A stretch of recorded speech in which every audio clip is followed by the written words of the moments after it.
Well, I have to thank you for this because we have something in common. I directed my high school musical play. Really? I did. Do you want to know what it was? Yeah, go on. Godspell. Godspell. So we have Jesus in common. No, that's good. That's good. There's this kind of spiritual connection between Godspell and Hamlet too, I'd say. I'd say so for sure. We have Jesus in common. That's right, yeah. Even though I'm Jewish, doesn't matter. Hey, well, we were all connected, in that story way back somehow. Exactly. I wanted to know, did you have a high school drama teacher that inspired you, or make it go the other way? Well, I had a high school drama teacher, but I actually went to drama school. But and there was some kind of interesting people there. But I don't know. There's certainly a few people in my drama school who are a little bit like the character I play. There's a lot of people in the business like that, who are very over-demonstrative people who are very sort of passionate about something, or they feel things. Everything's either a great crisis or it's fantastic, or maybe it's verging on bipolar. I don't know. So when you took on this part, the stuff that comes out of Dana's mouth, and you have these phenomenal writers, you had to have added to the comedy here. Oh, we did. I'm not start claiming the credit back from the writers. Yeah, it was all me. No, but Andy Fleming, who directed the movie, also wrote it, and Pam Brady, who wrote the movie and who did was one of the writers on Team America, which is a really funny movie, and she wrote with South Park. She gave it kind of a real edge, and she was around a lot on the set, and we would talk about stuff, and I would add things if I thought they were funny, or if I came up with an idea. I think there's one scene in the movie where I'm looking at colours, what colour the folder should be that my scripts go in, and we start talking about it, and he says something like blue is a very sad colour, and I look at it and start to cry. Now I think that was my idea. He said, could you have a comedy where someone looks at a colour and starts to weep? And I thought, well, let's really try and do that. So it was really, really fun. And his look, oh my God, wearing the wig and the baggy pants. How did you not, in the morning, just look at yourself in the mirror and not crack up? Oh, well, the long hair was my hair.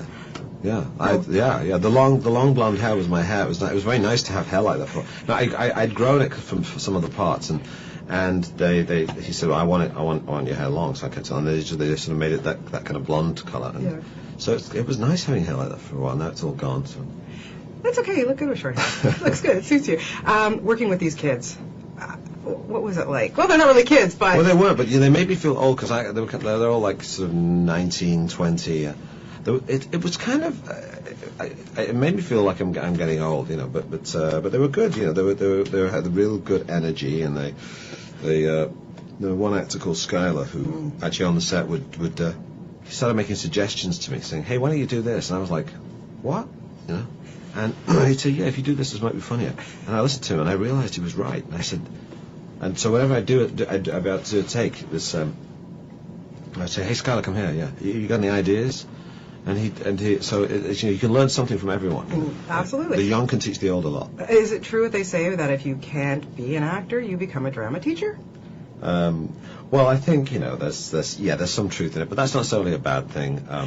Because we need teachers are very important, and it's not some people are suited to teachers. Some people who can't do teach, but then some people who are the doers make very bad teachers. People who are very good at something may actually make very bad teachers. So. Yeah, and you were talking about Skylar and Phoebe. They were hilarious, and I called them the drama browners, because there's always those kids in the class that suck up to the teacher. Yeah. They were fantastic. They were great. He was very good. The kind of he played a very sort of passionate sort of. I think he's 19 or something. I couldn't believe it, because he was super smart, and he made me laugh a lot. So it was good working with those guys. Now, let's talk about Hamlet 2, because it is hilarious, the show that you guys put on. How challenging was that for you to do the musical numbers, and what kind of reaction did you get to some of the numbers that you did? Well, there's going to be a little controversy, I think, around the number "Rock Me, Sexy Jesus," but it's done in the right spirit. It's not, it's trying to be celebratory, But so I think that will work despite some people's objections on grounds of taste. But all comedy has to have a little bad taste. Oh, I'd say so for sure.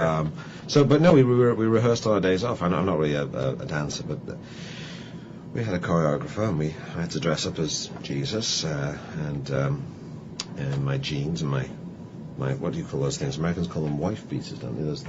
Those things. The tank top kind of. Yeah. We call them vests. It's so confusing. But yeah, it was fun to play a part where you could be really big and not appear to be overacting, because the character I was playing was someone who kind of overacts. So it was good fun to do something which is not all about subtlety. Now, there's too much subtlety around. There's way too much subtlety. I completely agree with you. Elizabeth Shue, getting her in the film and getting her to do what she does in this film and making fun of Hollywood and just, how, wow, kudos to her. Yeah. That must have been great to work with her. It was fabulous. She was one of those people who would, she didn't take herself, if I was verging on taking myself seriously at any point, she would prevent me from doing that. You take yourself seriously? Well, I would try to occasionally to get some respect, but it didn't work. It always backfired. So, but she was great. She just took laughed at herself, and she laughed at me, and she laughed at everyone, and she just totally went for it. She didn't blink. She was like, yeah, play myself in a movie and laugh at myself? Yeah, I'm there. Yeah, it's really good. I think it's kind of funny. I think people kind of look at her in a slightly different way after this movie. I completely agree with you, for sure. Now, if you were to take any film, any favorite film, whatever, and make it into a musical, which one would you do and why?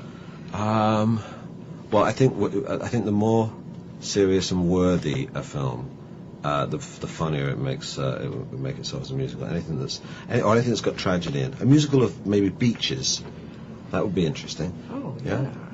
Kind of a sad musical. Sophie's Choice. Sophie's Choice for musical. I'll be talking to Meryl Streep in a little while. Perhaps we could pitch it. Sophie's Choice, the musical. It could happen. No, it's not. In a way, it could. It wouldn't be a kind of a silly musical. It'd be a very serious one. But I could see it. Do you think Hamlet 2 would really work here on Broadway? I think, it's weird, because a lot of people see the movie, and because you only see snatches of the musical that he writes, some people are in there saying, I want to see the rest of this play. I want to see how it works, But I'd quite like to see it, because there's only little tiny bits that we invented for the screen, but I'd like to, I think it could, in a strange, yeah, I think it could work. I think you need to flesh it out. Yeah. Okay, you go for it. Okay. You were great in this. It's such a pleasure to talk to you. Thank you so Thanks much. a A lot lot. of fun.